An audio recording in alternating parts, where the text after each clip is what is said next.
اعوذ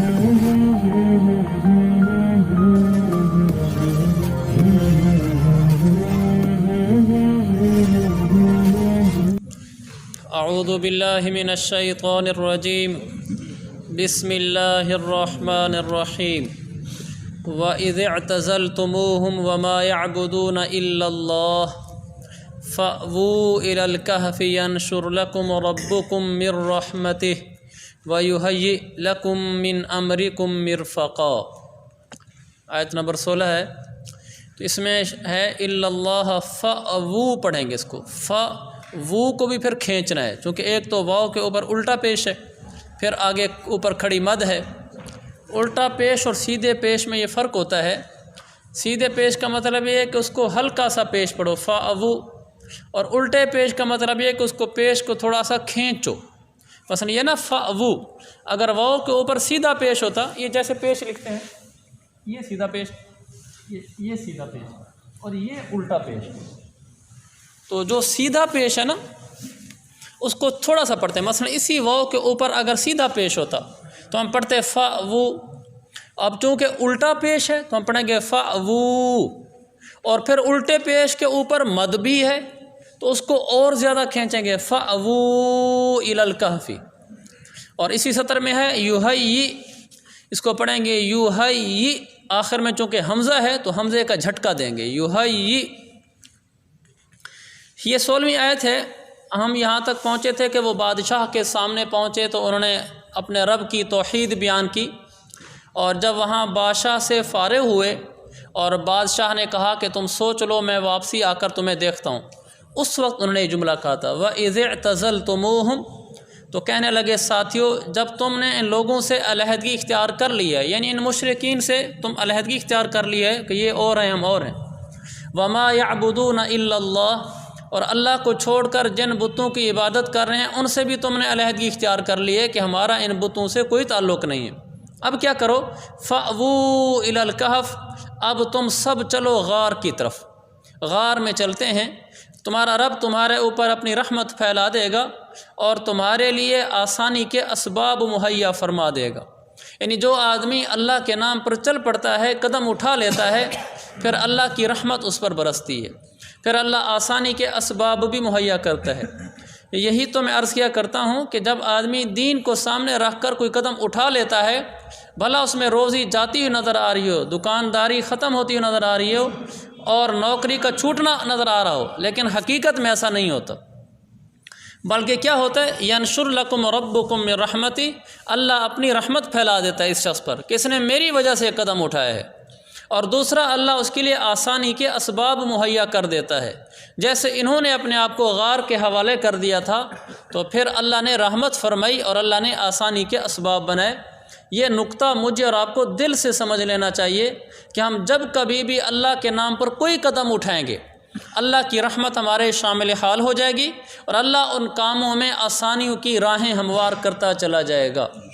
حتیٰ کہ کوئی آدمی اگر کسی کا مالی حق اس کو دے رہا ہو، بہن کی جائیداد دے رہا ہو، اور قرضے کا معاملہ آیا، قرضہ وقت پر ادا کر رہا ہو، بظاہر یہ لگے گا کہ اب میرے حالات ذرا بگڑ جائیں گے چونکہ پیسہ تو سارا جا رہا ہے، لیکن اللہ کے نام پر اگر ایسا قدم اٹھا دے گا تو پھر اللہ کا ضابطہ ہے من رحمتہ، اللہ اپنی رحمت کے نیچے اس کو لے لیتا ہے۔ دیکھو کتنے لوگوں کے پاس گنجائش ہوتی ہے قرضہ ادا کرنے کی، لیکن پھر بھی نہیں کرتے۔ وہ سمجھتے ہیں کہ اگر پیسے دے دیے تو ہمارا پیچھے کاروبار ذرا ڈاواں ڈول ہو جائے گا، اب اچھی خاصی رقم اس کی نکل جائے گی تو پیچھے کیسے چلاؤں گا، لہذا خیر ہے دیتا ہوں، خیر ہے دیتا ہوں، اپنا کام سیٹ رہے، برپرلے کی خیر ہے، اس پر رب کی رحمت نہیں برستی۔ اور جو سمجھتا ہے کہ یار میں نے اس کو تاریخ دی تھی، وقت آ گیا ہے اور پیسے بھی میرے پاس موجود ہیں، مجھے دے دینے چاہیے، پیچھے جو ہلکا پھلکا جھٹکا آئے گا میں برداشت کر لوں گا، اس کے لیے وعدہ ہے من رحمتہ، اللہ اپنی رحمت کے نیچے اس کو لے لیتا ہے۔ کیونکہ بعض لوگ 10,000 روپیہ بھی دینا ہو، بھلا دکان لاکھوں کی ہو، 10,000 بھی نہیں دیتے۔ خود ہمارے ایک دوست ہیں، واقف ہیں، تو ایک دن ان کے پاس بیٹھا ہوا تھا دکان پر، کہنے لگے کہ بس کیا بتائیں آپ کو اپنا بھی، میں نے ایک آدمی کے 10,000 دینے سے سستی کرتا رہا، 6 مہینے بعد میں نے اس کو دیے۔ یعنی وہ مجھے دبے لفظوں کہہ گیا کہ بس میں نے اچھا نہیں کیا، لیکن دل نہیں کرتا تھا 10,000 دینے کو۔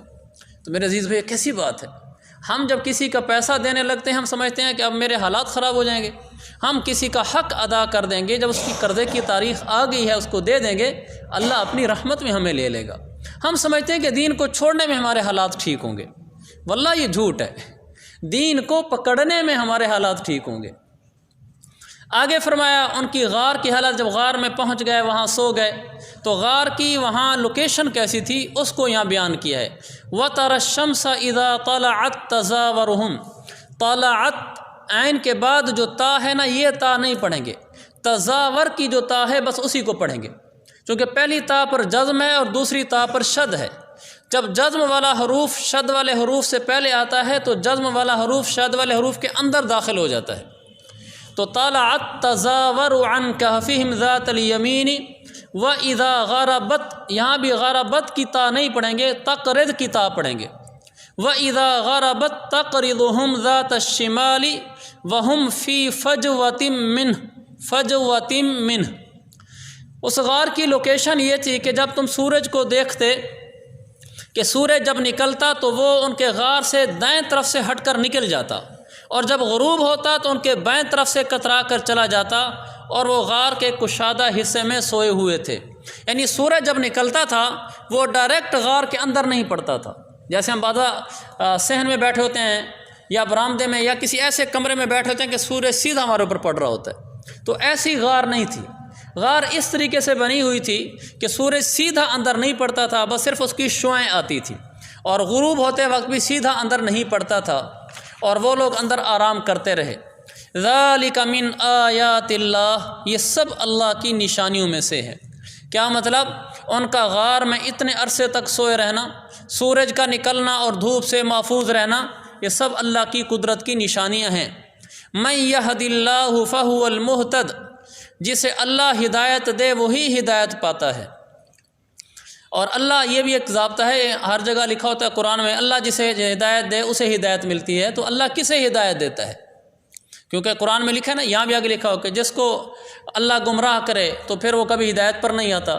تو ہم سوچیں گے اللہ تعالیٰ خود فرماتا ہے بھی جس کو میں ہدایت دوں اس کو ہدایت ملتی ہے، جس کو میں گمراہ کروں وہ کبھی ہدایت پر نہیں آتا۔ پتہ نہیں اللہ نے میرے بارے میں کیا چاہا ہے، ہدایت دے گا یا گمراہی دے گا۔ اللہ کا ضابطہ ہے کہ اللہ کس کے لیے ہدایت چاہتا ہے۔ دوسری جگہ قرآن کی آیت یہدی الیہ من ینیب، اللہ فرماتا ہے میں اس کے لیے ہدایت کو چاہتا ہوں جس کی اپنی ہدایت کی نیت ہو، اس کے لیے میں ہدایت چاہ لیتا ہوں، اور جس کی اپنی نیت نہ ہو انلزمکموہا وانتم لہا کارہون، کہ تم ہدایت نہیں چاہو گے ہم زبردستی چپکا دیں گے، ایسا نہیں کرتے ہم۔ دین بڑا قیمتی ہے، مال تو انسان نہ بھی چاہے اللہ چپکا دیتا ہے، امیر کے گھر میں پیدا ہوا خود ہی امیر ہو جاتا ہے، بھلا وہ نہ بھی چاہے، لیکن ہدایت اللہ ایسے نہیں عطا فرماتا۔ اس لیے فرمایا من یہد اللہ فہو المہتد، جسے اللہ ہدایت دیتا ہے وہ ہدایت پا لیتا ہے۔ ومن یضلل، اور جسے اللہ گمراہ کر دے، فلن تجد لہ ولیم پڑھیں گے، ولیم مرشدا، جسے اللہ گمراہ کر دے تو تم اس کے لیے کوئی مددگار نہیں پاؤ گے جو اس کو سیدھا راستہ دکھلائے۔ مرشد ہے نا، ہمارے عرف میں پیر کو بھی مرشد کہا جاتا ہے۔ مرشد کا معنی سیدھا راستہ دکھلانے والا، جس کا نام ارشاد ہوتا ہے نا اس کا مطلب ہوتا ہے سیدھا راستہ دکھلانے والا۔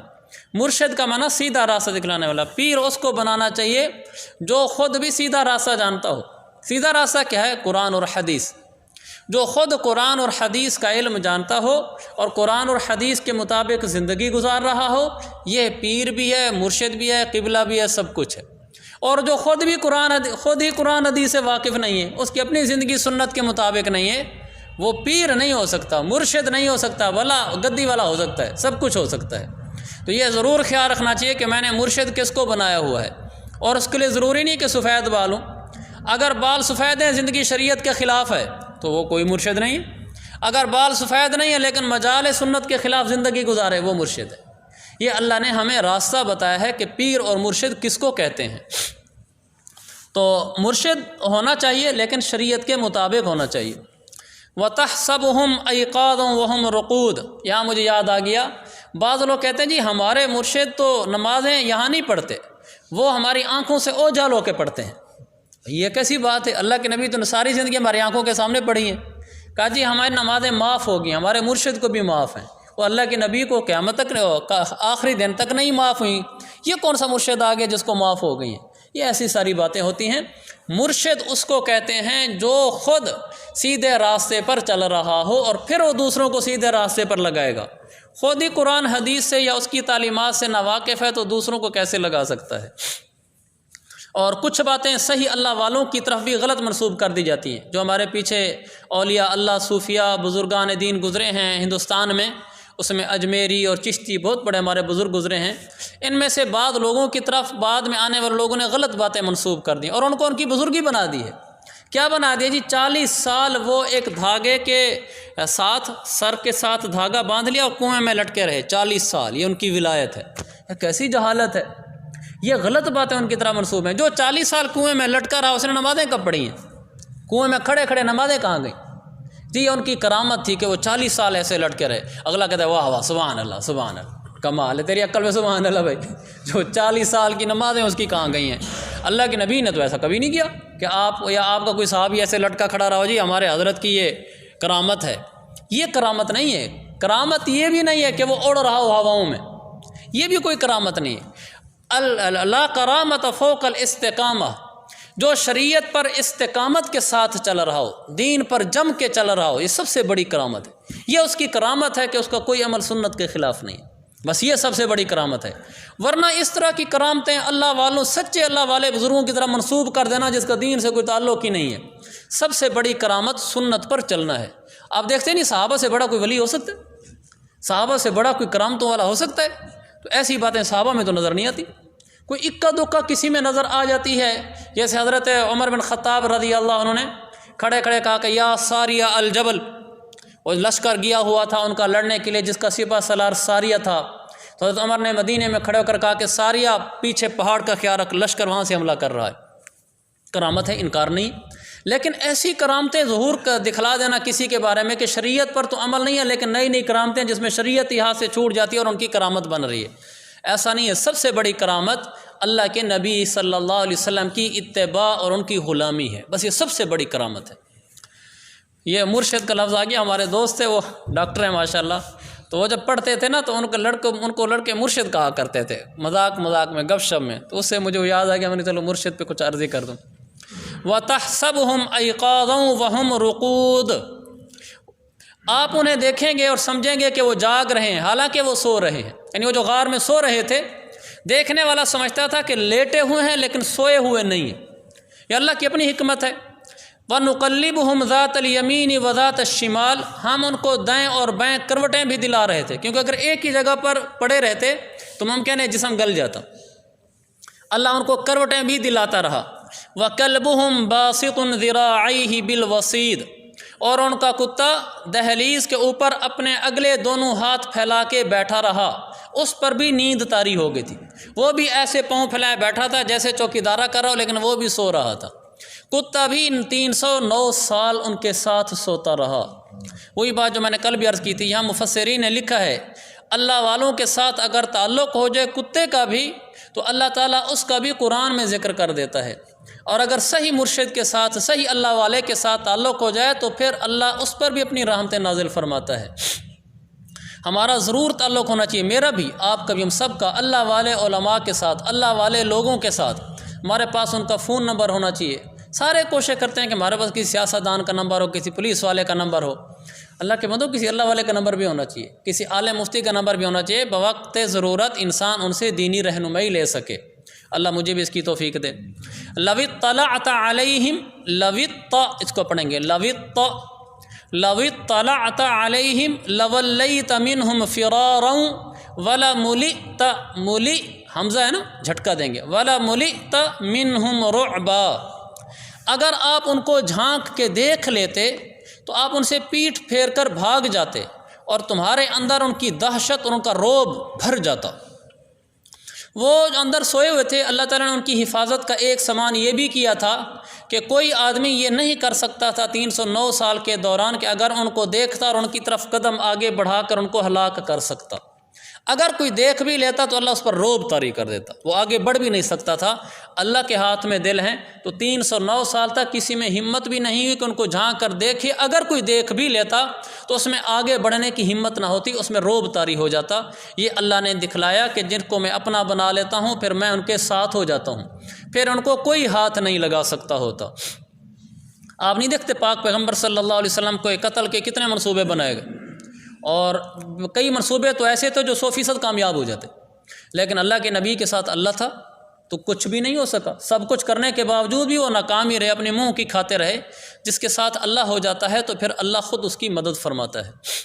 وَكَذَلِكَ بَعَثْنَاهُمْ لِيَتَسَاءَلُوا بَيْنَهُمْ، جس طرح ہم نے ان کو سلایا تھا اسی طرح پھر ہم نے ان کو اٹھایا بھی، صحیح، یعنی سلایا بھی ہم نے، اٹھایا بھی ہم نے، تاکہ یہ اٹھنے کے بعد ایک دوسرے سے پوچھ گچھ کریں۔ کیا پوچھ گچھ؟ قال قائل منہم کم لبثتم، ان میں سے ایک نے پوچھا کہ کتنی دیر تم رہے ہوگے، یعنی اس طرح نیند کی حالت میں۔ قالوا لبثنا یوما او بعد یوم، کچھ کہنے لگے کہ ایک دن یا ایک دن سے بھی کچھ کم، اور کچھ دوسرے کہنے لگے قالوا ربکم اعلم بما لبثتم، کہ چھوڑو اس طرح کی باتوں کو، بس اللہ ہی جانتا ہے کتنا سوئے رہے۔ اب وہ نیند سے اٹھ گئے، بھوک لگی ہوئی تھی، تو انہوں نے کہا کسی کو کھانے کے لیے بھیجیں۔ کہا فَابْعَثُوا أَحَدَكُمْ بِوَارِقِكُمْ هَذِهِ إِلَى الْمَدِينَةِ فَلْيَنْظُرْ أَيُّهَا أَزْكَىٰ، پڑھنا ہے، أَزْكَىٰ طَعَامًا فَلْيَأْتِكُمْ بِرِزْقٍ مِّنْهُ وَلْيَتَلَطَّفْ وَلَا يُشْعِرَنَّ بِكُمْ أَحَدًا۔ تو وہ کہنے لگے کہ اپنے میں سے کسی ایک کو یہ چاندی کا سکہ دے کر شہر کو بھیجے، وہ جا کر پھر وہاں کوئی اچھا پاکیزہ کھانا دیکھے، اچھا اور پاکیزہ کھانا یعنی حلال کھانا وہاں جا کر دیکھے، پھر تمہارے پاس اس میں سے کچھ کھانا لے آئے۔ وَلْيَتَلَطَّفْ، اور نرمی کے ساتھ جائے۔ وَلَا يُشْعِرَنَّ بِكُمْ أَحَدًا، اور کسی کو تمہاری خبر بھی نہ ہونے دے، یعنی پتہ نہ چل جائے ان کو کہ ہمارا کوئی آدمی ہے۔ یہاں ایک دو باتیں ہیں۔ ایک تو یہ ہے کہ انہوں نے اپنا پیسہ دے کر بھیجا، دین کے نام پر وہ باہر نکلے تھے، کسی سے پیسہ مانگ کر نہیں گئے تھے، اور کسی سے امید بھی نہیں رکھ کر گئے تھے کہ چلو ہم اللہ کے نام پر نکل رہے ہیں، چلو کوئی اور ہمیں پیسے دے دے گا۔ جب انسان اللہ کے نام پر نکلے تو اپنا مال ساتھ لے کر نکلے، جیسے اپنا مال ساتھ لے کر نکلے تھے، اپنے مال سے کھانا منگوایا۔ دوسرا، انہوں نے اپنے ساتھی کو بھیجا، کہا جاؤ وہاں سے پاکیزہ اور حلال کھانا دیکھ کے لو۔ یہ اس لیے کہا، یہاں ہمارے لیے مسئلہ ہے، یعنی ایک فقہی مسئلہ ہے، اگر کسی علاقے میں کافروں کا رواج ہو، یعنی کافر لوگ رہتے ہوں، انہی کے ہوٹل ہوں، تو پھر کھانا کھانے سے پہلے اس کی غور و فکر ضروری ہے کہ کھانا حلال بھی ہے یا نہیں ہے۔ جیسے ہمارے بہت سارے مسلمان بھائی غیر مسلم ممالک میں رہتے ہیں، وہاں ہر قسمی ہوٹلز ہوتے ہیں، تو یہ ضرور خیال کرنا چاہیے ان ملکوں میں کہ جو کھانا ہم لے رہے ہیں ازکا طعامن، وہ حلال بھی ہے یا نہیں ہے، یہ نہیں کہ صرف کھانا لے لیا۔ تو مسلمان کے لیے کھانے کی تحقیق کرنا ضروری ہے۔ ہاں جو مسلمان ممالک ہیں جیسے ہمارے ہاں ہیں الحمدللہ، ہمیں اس کی ضرورت نہیں ہے کہ ہم قصاب سے جا کر پوچھیں کہ جانور کون سا ہے، کہاں سے لائے ہو، کلمہ پڑھا تھا ذبح کرتے وقت، تکبیر پڑھی تھی یا نہیں پڑھی تھی، اس کی تحقیق کی ضرورت نہیں، چونکہ سب مسلمان ہیں، اس نے پڑھی ہوگی، بس اتنا کافی ہے۔ لیکن اگر ایسا نہ ہو تو پھر تحقیق کرنی چاہیے۔ تو حلال کھانے کا بھی اہتمام کرنا چاہیے۔ کچھ باتیں ہمارے ہاں ایسے ہی مشہور ہیں مسئلے کے لحاظ سے کہ یہ حلال نہیں حرام ہیں، وہ میں دو چار بتا دیتا ہوں۔ ایک ہمارے یہ کہ اگر مرغی کو ذبح کرنے لگو اور گردن پوری سائڈ پہ ہو جائے، وہ کہتے ہیں جانور اب یہ مرغی نہ کھاؤ، یہ بات غلط ہے، وہ مرغی حلال ہے۔ ہاں ایسے ویسے گردن الگ کرنی نہیں چاہیے اس کو خیال سے ذبح کرنا چاہیے، لیکن اگر کبھی ہو گئی اور گردن سائڈ پہ ہی ہو گئی، آپ نے تکبیر پڑھی تو مرغی حلال ہے۔ اسی طرح ہمارے یہاں کہتے ہیں جی عورت ذبح نہ کرے، وہ مرغی مرتی مر جائے، عورت ذبح نہ کرے، ایسی بات بھی غلط ہے بھی، عورت بھی جانور ذبح کر سکتی ہے، مرغی کیا وہ مرغی کی ماں بھی ذبح کر سکتی ہے، بکری گائے سب کو ذبح کر سکتی ہے، بس تکبیر پڑھ لے، وہ جانور حلال ہے۔ یہ نہ کہ گھر میں جانور مر جاتا ہے، عورتیں مردوں کو ڈھونڈتی پھرتی ہیں بھئی کوئی آئے اور اس ذبح کرے۔ کوئی ذبح کرنا مشکل تھوڑی ہے، مرغی کو اٹھاؤ اور چھری لو اور بسم اللہ اللہ اکبر، اس کو پھیرتے جاؤ، اگر گردن جدا بھی ہو گئی تو بھی حلال ہے۔ تو عورت کا ذبح کرنا بھی ٹھیک ہے، اور عورت کا ذبح کیا ہوا جانور حلال بھی ہوتا ہے، یہ ایک مسئلہ تھا۔ ایک ہے جب جانور ذبح ہو جاتا ہے، اس میں سے کچھ چیزیں اگرچہ جانور خود حلال ہو اس کی کچھ چیزیں کھانا حرام ہوتی ہیں، مکروہ تحریمی ہیں۔ ان میں سے جو ہمارے ہاں زیادہ رواج پذیر ہیں وہ ہیں جانور کے کپورے، یہ بکرے کے کپورے اور اس طرح کے جانور، خاص طور پر کراچی میں اس کو پتہ نہیں ٹکا ٹک کہتے ہیں یا کٹا کٹ کہتے ہیں، ٹکا ٹک، اس کو ٹکا ٹک کہتے ہیں۔ تو وہ جانور کے اس کو جی ڈش بنتی ہے، استغفر اللہ الذی لا الہ الا ہو، اس کا کھانا ایسے جیسے حرام چیز کھا رہے ہو، اس کے کھانے کی اجازت نہیں ہے۔ تو اس کا احتیاط کرنی چاہیے کہ ہم ایسی چیزیں نہ کھائیں۔ ایسے ہی قربانی کے موقع پر بھی ان چیزوں سے بچنا چاہیے۔ اور ہمارے یہاں مشہور ہے کہ اوجھڑی حرام ہوتی ہے، اوجھڑی حرام نہیں ہوتی، اوجھڑی کھانا بالکل حلال ہے، بشرطے کہ اس کو اچھے طریقے سے صاف کر لیا جائے۔ ہاں آپ کی طبیعت نہیں مانتی تو کھانا لازمی بھی نہیں ہے، آپ نہ کھائیں۔ واللہ اعلم، مجھے معلوم نہیں ہے، لیکن یہ پکا مسئلہ معلوم ہے کہ اوجھڑی کھانا بالکل جائز ہے، اس میں کوئی حرج کی بات نہیں ہے۔ تو اوجھڑی کو اچھے طریقے سے صاف کر لیا جائے، کھانا حلال ہے۔ کوئی اپنی طبیعت کی وجہ سے نہ کھائے، بھی میرا دل نہیں مانتا تو کوئی حرج کی بات نہیں، نہ کھائے، لیکن اس کو حرام کم از کم نہیں کہنا چاہیے۔ ہمارے ہاں چونکہ عام طور پر دودھ باہر رکھے ہوتے ہیں تو بلی آتی ہے، اس میں وہ جھوٹا کر کے چلی جاتی ہے، اس میں سے بلی کے جھوٹا کرنے سے دودھ حرام نہیں ہوتا، ہاں مکروہ ہو جاتا ہے۔ آپ استعمال کرنا چاہیں تو کر سکتے ہیں، گناہ نہیں ہوگا۔ جیسے بعض لوگ بیچارے ہوتے غریب ہیں، وہی 1 کلو دودھ تھا اور اسی میں بلی نے آگے منہ مار لیا۔ اگر بلی کا منہ ٹھیک ہے، ٹھیک ہونے کا مطلب یہ ہے کوئی چوہا کھا کر نہیں آئی۔ اگر ایسی روٹین میں بلی ہے اور اس نے منہ مار دیا ہے تو آپ کا دودھ حلال ہے، حرام نہیں ہے۔ آپ احتیاطاً چونکہ اس میں کچھ کراہت اور مکروہ درجے کا ہو جاتا ہے، آپ نہ استعمال کرنا چاہیں تو ٹھیک ہے، لیکن کوئی کر لے تو آپ اس کو حرام بھی نہیں کہہ سکتے۔ اسی طرح شتر مرغ کے بارے میں بعض دفعہ پوچھتے ہیں۔ ایک آدمی نے مجھ سے فون کر کے، یہاں طلبہ میں کسی نے فون کر کے پوچھا جی شتر مرغ حلال ہے یا حرام ہے؟ تو میں نے اسے کہا جی حلال ہے۔ تو میں پھر پوچھا جی وہ شتر مرغ حلال ہے؟ میں نے کہا زیادہ شک ہو رہا ہے تو ذبح کر کے پکا کے میرے گھر بھیج دو۔ جو اتنا ہی شک ہو رہا ہے تو بھائی شتر مرغ حلال ہوتا ہے، شتر مرغ حرام نہیں ہوتا۔ تو یہ موٹے موٹے مسئلے ہیں جو پاکی کے ضمن میں میرے ذہن میں آ گئے۔ جی ہاں، یہ ایک ضابطہ ہے کہ کون سا پرندہ حلال ہے کون سا، اس میں لسٹ تو نہیں گنوائی جا سکتی، یہ مشکل ہوگا۔ البتہ کسی دن میں تھوڑا سا اس کا ٹائم نکال کے مستقل اس کو تھوڑا سا ٹاپک لے لوں گا میں، کہ ہمیں کیسے پتہ چلے گا کہ کون سا پرندہ حلال ہے اور کون سا حرام ہے ایسے جانوروں میں۔ تو انشاءاللہ یہ کسی دن میں تھوڑا وقت لگے گا، اس کو بتاؤں گا، آپ ذرا تمہیں یاد دلا دیں گے۔ اچھا، اسی طرح جو جانور چھرا لگاتے ہیں بندوق کا، ہمارے ہاں جو بندوق ہوتی ہے نا، جو چھرے اس میں ہوتے ہیں وہ گول چھرا ہوتا ہے۔ اگر پرندے کو جا کے گول چھرا لگا اور اسی چھرا لگنے سے ذبح کرنے سے پہلے مر گیا تو وہ پرندہ حرام ہے۔ اور اگر وہ گول چھرا لگا اور چھرا لگنے سے پرندہ بے ہوش ہو گیا، زخمی ہو گیا، لیکن مرا نہیں اور چھری سے ہی مرا ہے، آپ نے جا کے ذبح کیا پھر مرا ہے، تو پھر وہ حلال ہے۔ اگر کوئی ایسا چھرا ہو، ہمارے علم میں نہیں ہے، اگر کوئی ایسا ہو جو چھری کی طرح دھار رکھتا ہو، یعنی گویا کہ آپ نے اس کو چھری ماری ہے بندوق کے ذریعے سے، اس کو چھری جا کر لگی ہے، اور یعنی جو چھرا تھا وہ چھری نما تھا، اور آپ نے اس کے ساتھ ہی تکبیر بھی پڑھ دی ہے، تو پھر وہ حلال ہے۔ لیکن اگر یہ جو کارتوس ہوتے ہیں جس میں گول گول چھرے ہوتے ہیں، یہ آپ نے مارا اور بڑا 10 تکبیریں پڑھ لو، اس سے نہیں حلال ہوتا، وہ جب تک چھری نہیں پھیرو گے حلال نہیں ہوگا۔ آگے فرمایا وَلْيَتَلَطَّفْ، وہ نرمی سے جائے، یعنی خیال سے جائے، ایسا نہ ہو کسی کو پتہ چل جائے۔ یہاں بھی ایک نقطہ ہے جو آپ ضرور بھی سنتے رہتے ہیں، یہ قرآن کا سنٹر ہے، درمیان ہے، اس میں اللہ نے وَلْيَتَلَطَّفْ فرمایا ہے، یہ نرمی کے لیے استعمال ہوتا ہے کہ پورے قرآن کا خلاصہ گویا نرم مزاجی ہے، وہی کل والا سبق، غصہ نہیں ہے، ہمارے دین کا خلاصہ سنٹر ہے نا، سنٹر میں اللہ تعالیٰ نے نرمی کو رکھا ہے۔ حدیث میں آتا ہے کہ اگر نرمی کی کوئی شکل صورت ہوتی تو سب سے خوبصورت شکل نرمی کی ہوتی، اور اگر سختی کی، سخت مزاجی کی کوئی شکل اور صورت ہوتی تو سب سے بد صورت سختی ہوتی۔ تو ہمارے مزاجوں میں نرمی ہونی چاہیے، سختی نہیں ہونی چاہیے۔ گھر میں چھوٹی چھوٹی باتوں پہ سختیاں کرنا، دودھ ادھر کیوں رکھا ہوا ہے، بیوی کو کہہ دیا، بچوں کا یہاں بیگ ادھر کیوں رکھا ہوا ہے، فلانی چیز ایسے کیوں نہیں کی، ابھی تک کپڑے استری نہیں ہوئے، تھوڑی تھوڑی باتوں میں ہمارے یہاں سختی کھڑی ہوتی ہے۔ ماتحت عملہ ہے، چھوٹا بھائی ہے، بیٹا ہے، شاگرد ہے، ہم دیکھو نا، آپ ورکشاپوں میں جا کر دیکھو وہ کیسے بدتمیزی سے بلاتے ہیں ورکشاپ پہ کام کرنے والے لڑکوں کو۔ اخلاق کا ہمیں حکم ہے، جس کو آپ گالی دے کے بلا سکتے ہیں اس کو پیار سے بھی تو بلا سکتے ہیں۔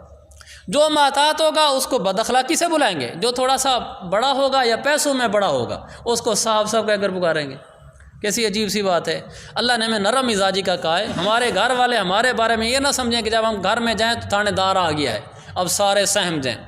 ہمارے گھر میں داخل ہونے سے کسی پر کوئی فرق نہ پڑے، وہ ویسے روٹین میں چلتے رہیں۔ بچے ہمارے اوپر لوٹ پوٹا کر گریں، ہمارا ایسا نرم مزاج ہونا چاہیے، یعنی کہ بچے سے باہر غلطی ہو گئی، مثلا بچے سے موٹر سائیکل گر گئی، بچے سے کوئی خراش لگی گاڑی کے اوپر، بچے سے میرا موبائل گر گیا، یا کوئی ایسی غلطی ہوگی، بچہ اب گھر نہ آئے، اب میں گھر کیسے جاؤں، میری تو خیر نہیں ہے، بابا ماریں گے، ایسا تھانے دار بن کے نہیں رہنا چاہیے بھائی۔ بچے سے اگر غلطی ہو بھی جائے تو اس کو اتنا حوصلہ ہونا چاہیے کہ میرا باپ مجھے نہیں مارے گا، میرا باپ میرے اوپر غصے نہیں ہوگا، میرا باپ مجھے سمجھائے گا، تو مارنا تو ہے کوئی نہ، چلو گھر چلا جاتا ہوں۔ ہم اتنا سخت ہو جاتے ہیں کہ بچے گھر نہیں آتے اور باہر پھرتے رہتے ہیں، اور جب باپ بہت سختی کرتا ہے، کبھی اس کو سینما تو اب ختم ہو گئے، اب تو ہر گھر میں سینما پڑا ہے، جیب میں سینما پڑا ہے، اس کو کہیں VCR یا غلط جگہ پہ دیکھ لیا، ایسی پٹائی کی بچے کی، گھر سے پیار ملا نہیں، نرمی ملی نہیں، تو پھر برے لڑکے اس کے دوست بن جاتے ہیں۔ ہمیں ایسا نرم مزاج ہونا چاہیے کہ ہمارے بچے آ کر ہمارے ساتھ کھل کے بات کر سکیں۔ اگر ہم بچے کو عین غلطی میں بھی دیکھ لیں کہ وہ فلم دیکھ رہا ہے، کبھی تھپڑ نہ ماریں اس کو، کبھی نہ ماریں، تھپڑ مارنے سے کبھی بچے نہیں سلجھتے، آپ اس کو پیار سے گھر سمجھائیں، انشاءاللہ اس سے وہ سمجھے گا۔ اللہ کے نبی نے صحیح مسلم کی حدیث ہے صلی اللہ علیہ وسلم، زندگی میں کبھی کسی کو تھپڑ نہیں مارا، زندگی میں نہ کسی، لا ما ضرب امرأة ولا خادما، نہ بیوی کو نہ نوکر کو، کسی کو نہیں مارا، ساری زندگی نرمی کی ہے۔ جو نتائج نرمی کے ہیں وہ سختی کے ہرگز نہیں۔ یہ ہماری نادانی ہے کہ سیدھی انگلیوں سے گھی نہیں نکلتا، سیدھا رکھنا چاہیے، یہ غلط ہے۔ جو پیار سے کام نکلتے ہیں وہ سختیوں سے نہیں نکلتے۔ اللہ تعالی ہم سب کو نرم مزاجی عطا فرمائے۔ ہمارا وقت پورا ہو گیا، باقی انشاءاللہ کل کر لیں گے۔